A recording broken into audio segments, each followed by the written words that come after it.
So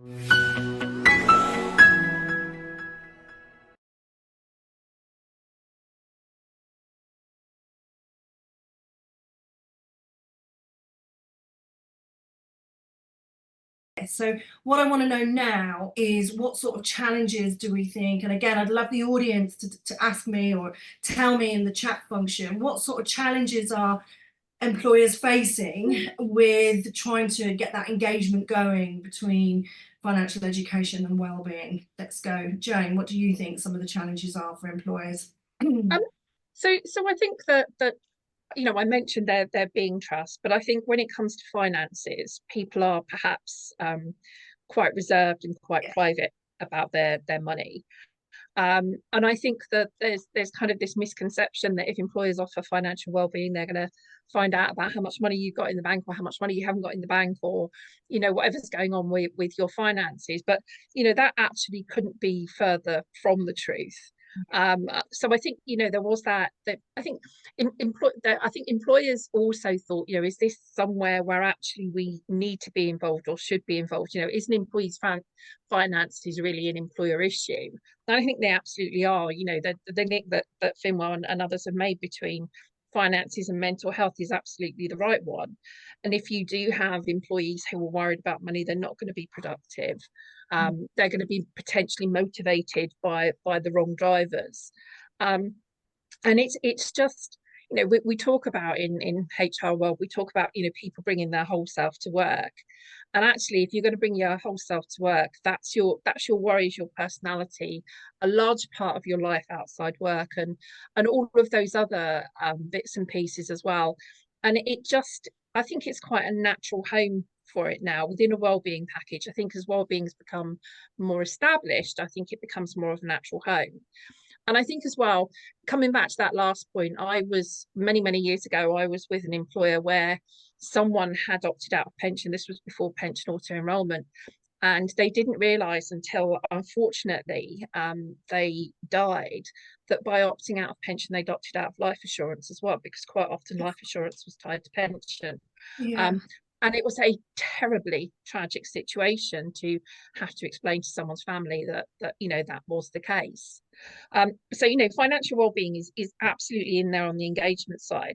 I think one of the things before as well, and certainly I'll hold my hands up and say that for a long time I kind of avoided doing this, was so many of the educational products were tied to suppliers, and it was really, I want to say, financial education by the back door, but it wasn't even that kind. It was, I'll sell it to you, making it look like financial education, but really I want you to sign up to my loan refinancing scheme, or pensions, or an insured product, or a mortgage, or something like that.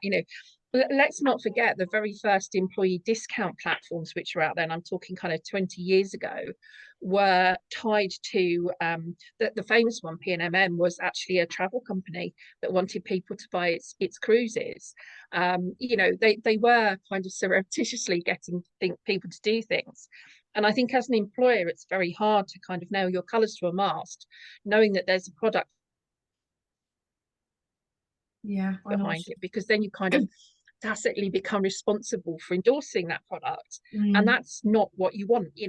I think Carol Vorderman probably really regrets endorsing payday loans and that kind of thing, because you don't know what you don't know at the time. So I think it's very difficult for an employer to say this is the right thing. That whole kind of education advice part, the waters were very muddy, and I think that's why a lot of people shied away. And that's an interesting challenge, isn't it, about giving people information and guidance and support to make their own informed decisions about what's right for them or not right for them, versus you must do this, which is the advice bit. So I guess that kind of bit of grey area can cause concern for an employer as well, I guess. And David Chambers in the chat raises exactly that point, that difference between financial education and advisory, and often the challenge is leaving it to either an IFA or a particular company that's linked in. But we all know from our experience within Finwell is there is a gulf between the point where advice is needed and a whole piece just around guidance that would quite happily satisfy the needs and the desires of the individual. It's a big leap from just needing a little bit of steering towards understanding to getting full financial advice, which is what the financial advisor would do, particularly with pensions, but with all aspects of this. And there are still lots, I mean, picking up on Jane's original point, which is well made, there are still lots of various financial education programs that are still a just very thin cover for a sale to whatever they're trying to achieve. And you could even argue the banks to some degree are sort of complicit to a degree in that, but much less so, because I think at least they're trying to talk in a generic way. And it's something that I just strongly believe, I mean, genuinely believe, and have done right from the start, that if you're talking about financial education and financial well-being, you've got to avoid sales messages. You've got to, yes, of course, there are sales at the end of the rainbow for lots of different things, but it's about guiding people towards that right rainbow in the first place. So they make the informed decision for what's right for them and their circumstances. Yeah, absolutely. Yeah, I think you're absolutely right, Stephen. And with the kind of supplier-led products, they lead you down a single path as well. So I was looking at a client's benefit offering yesterday, and they have a kind of an emergency loan scheme, which is, it's sold as financial well-being, but actually it's like loan consolidation. So all of the education was very, very narrow. It was, it's you're in trouble, you need to get out of trouble, and it was just there.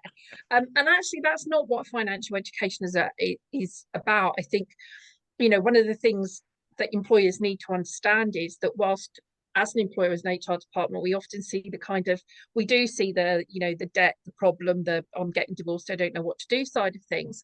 That, actually, it's almost kind of preventative financial education, isn't it? The education before the crisis part is the bit that employers should be focusing on as a positive, rather than this kind of crisis debt management, because actually, you've got a very wide population, all of whom are probably as and I don't mean this in a horrible way, as clueless about their finances as others, but in different stages.